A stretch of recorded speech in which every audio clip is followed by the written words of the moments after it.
Out of Order Gun Rights Podcast, Episode 21. Welcome to the Out of Order Podcast, your window into the firearms community, exploring those shaping the future of our rights and protecting our lifestyle, laws, legal cases, activism, and self-defense in a candid and honest podcast for our brothers and sisters in arms. Here's your host, James Kalita.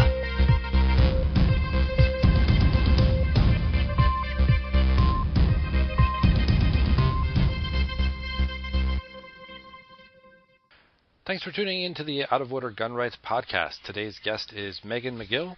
She is the founder of the RT Foundation and a NRA certified instructor. Head over to the show notes page, Out of Order James Kalita /Megan, and you'll find links to her RT Foundation as well as the show sponsors. Now, here's Megan. Megan McGill, welcome to the show. Thank you for having me. Oh, my pleasure. So, Megan, you started the RT Foundation. Would you tell us a little bit about that? Sure. I started the foundation after doing a little bit of charity work over the years in my 20s. And I unfortunately had an event that kind of hit home with the charity work. I lost my brother in the war in 2013. He was a Green Beret. He was a Marine for 4 years, and then he joined the Guard and became a Green Beret. And he volunteered for a tour, and while he was teaching the commandos how to use their weapons as a weapons instructor, he was killed in action. So I started drafting up plans for this foundation I wanted to do in his honor and for all the military members that we have lost over all the years in every war. And unfortunately, in the process of planning all that, my father, who was a police officer, suddenly passed away. So the R and the T come from their initials, but I also chose two really strong words that start with R&T, and that is our motto, which is resilience through tragedy. So the foundation was kind of created as a way to pay it forward to other family members that are suffering losses, and it's a way for them to give back to the community as a rewarding experience for themselves. And we also do care packages for any of our deployed troops and any kind of programs we are willing to take in. Right now I'm working on a buddy project that links up combat veterans with civilians, because when they come home they have all the professional help they need, but sometimes they just need someone that is just an ordinary person to talk to. So we've linked up some people through there, and that's kind of where we're at right now. We do annual events. We have an annual comedy show in New Jersey that raises money for our military, and we do some workouts here and there. So basically just giving back to our military community. Wow, that's a very inspiring story. Thank you for sharing. And so you started in New Jersey and you're in Georgia now? Is that what inspired the move? I moved from New Jersey to Florida first. I kind of got to a point where the grief was too present in New Jersey.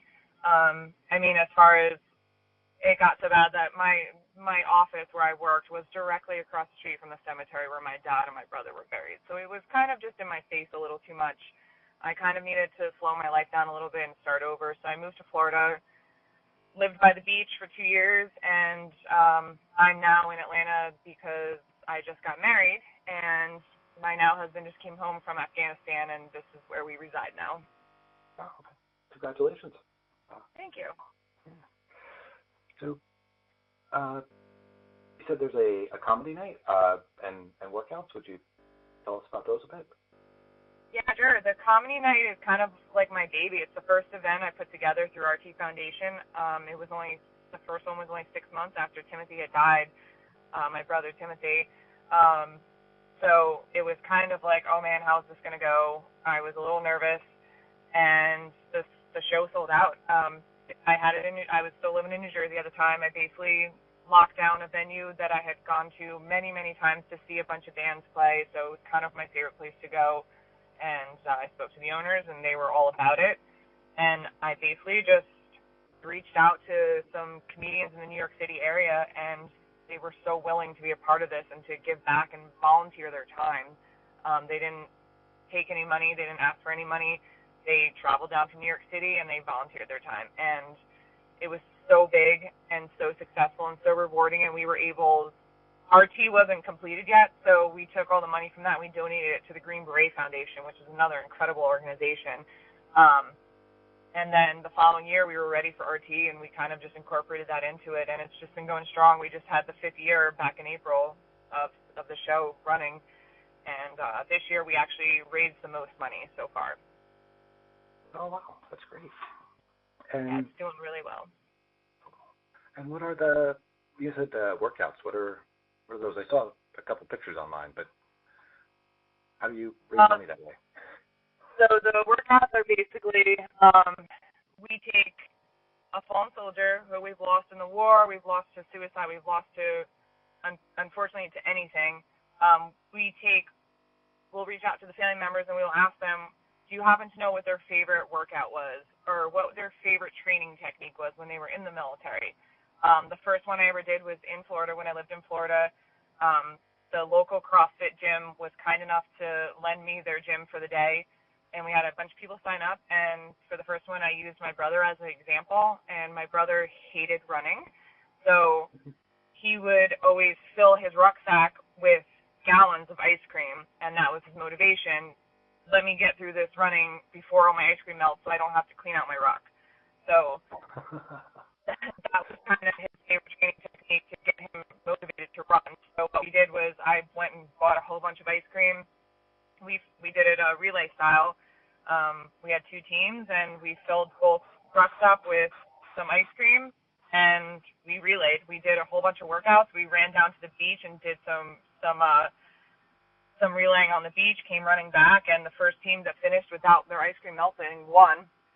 And that's how we raised money. They signed up, they paid to sign up, and the money went to the foundation. Oh, wow. That sounds really hard to do, and you said you did that one in Florida, right? Yes, that one was in Florida. All right. So, and I understand you're also a NRA instructor? I am. I just completed my final class 2 weeks ago. Oh, okay. Great. And are the 2 going to be interconnected somehow? Yes, I want to start providing courses for Gold Star family members at a very, very low price. I wish I could do it for free, but we wouldn't be able to give back to the community if we didn't. But I'm going to start putting together courses for Gold Star family members to come in and learn how to protect themselves with firearms, and we'll be able to incorporate some kind of home defense in there as well for them, just to give them something to focus on, give them something to really keep their mind right. I know there's a lot of different ways to deal with stress and with grief, and for me it's going to the range and firing off a few rounds and just decompressing. So I'd like to be able to provide these courses for Gold Star family members. And so you said that's the way you relieve stress going down to the range. How did you become involved in firearms? I guess you said your dad was a police captain, so maybe you grew up with it, but I'll let you tell me. My dad, yes, he was a police captain, but we were never introduced to firearms in the house or anything. He always kept his work weapon locked up in a safe at all times. When it really started to be introduced into my life was when my brother joined the military, and his passion was firearms. As a Marine, he was a machine gunner. As a Green Beret, he was a weapons sergeant. So he built guns for a living, and he put my first gun in my hands and taught me how to shoot it. And he was a great instructor, and I took what he taught me, and it just became kind of a passion of mine. And when he was killed, I was going through his storage unit, and I had found his AR rifle that he had planned to modify when he came back. I didn't know exactly what he wanted to do with it, but that stuff was mine now, so I had to do the right thing and finish it the way that he wanted. So you were talking about the buddy system. Where did you get the idea for that? I just saw a lot of people that I had met over the years. I've met a ton of people over the years ever since this has all happened, And I saw a lot of them. I saw myself being able to take my grief and be able to talk to them. I've never seen war. I've never seen combat. I can't imagine what these men and women go through when they come home. But I saw my brother go through it, and I saw him struggle with PTSD very, very badly. And it broke my heart. And I actually decided to start looking into that more and more and more, and I became a certified peer mentor through the TAPS program, which is Tragedy Assistance Program for Survivors. I'm not sure if you ever heard of that, but they're a great organization that helps with the grieving process with Gold Star family members. So I did their course, and I became certified through them. And the starting process of that is I'm given a Gold Star. They usually match me up with a Gold Star sister because they can relate the most, or a Gold Star sibling, and they'll set me up with them, and I basically mentor them through their grieving process in the beginning stages. And I thought, well, hey, if I can do this with other Gold Star family members, why can't I have volunteers that can use their time to help these combat veterans that just want to talk to someone who's not a professional, who's not a psychiatrist or a therapist, who they could just sit down and have a beer or a coffee with and just vent on a normal level. And it's been successful so far. I mean, they love it. The veterans love it. They have someone they can call whenever they want, because these volunteers are amazing. They make themselves available 24/7. They will take a phone call at 2, 3 o'clock in the morning when a veteran is having a hard time. So they're amazing. Wow. So how can people help you on your mission? I have a website. It's www.rtfoundationnj as in New Jersey.org. And through the tabs on that page, you will find the form to become a volunteer. You will find a form if you're in the military and you want a care package, whether you're domestic or deployed, we will send you something. All that stuff is on the website, all the volunteer applications, all the veteran applications. Any events that we have coming up, there will be links on there under the events page. We even have some shirts on there that need to go. Right now they're currently down because we sold a bunch of them, and I need to have the inventory redone. But we have shirts, we sell stuff. We do calendars every year with a different, we do active, retired, wounded in action, killed in action, and we do as well firefighters and police officers. We recognize all of them in our calendars. So we have 12 months of heroes, basically. So we have those as well. And, all the information is on the website. Okay, great. I'll make sure I link to that on the show notes page. I usually ask people if there are any books that they recommend, that gun owners or Second Amendment activists should read. Any come to mind? I usually read autobiographies or biographies. Those are kind of my the books that I'm drawn to the most. Other than that, it's my reading material for NRA, which is usually the instructor manuals, things like that. But I do enjoy those autobiographies and biographies. I was very drawn to the book Public Enemies. That's actually my favorite book of all time. I read it before the movie came out. I'm fascinated with the 1930s robberies and how they got away with it, and that involves firearms and all that stuff, and I was just blown away by that book. It was way better than the movie, but that's my favorite book of all time. Okay, great. All right. Well, thank you so much for coming on the show. Are there any other information you'd like to share with our listeners?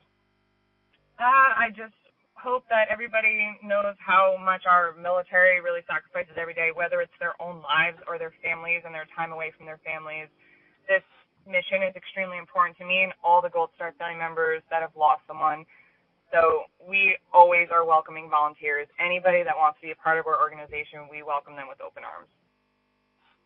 Great. Well, Megan, I thank you so much, and I look forward to talking to you soon. Thank you so much. I appreciate this. Thanks for tuning in to the Out of Order Gun Rights Podcast.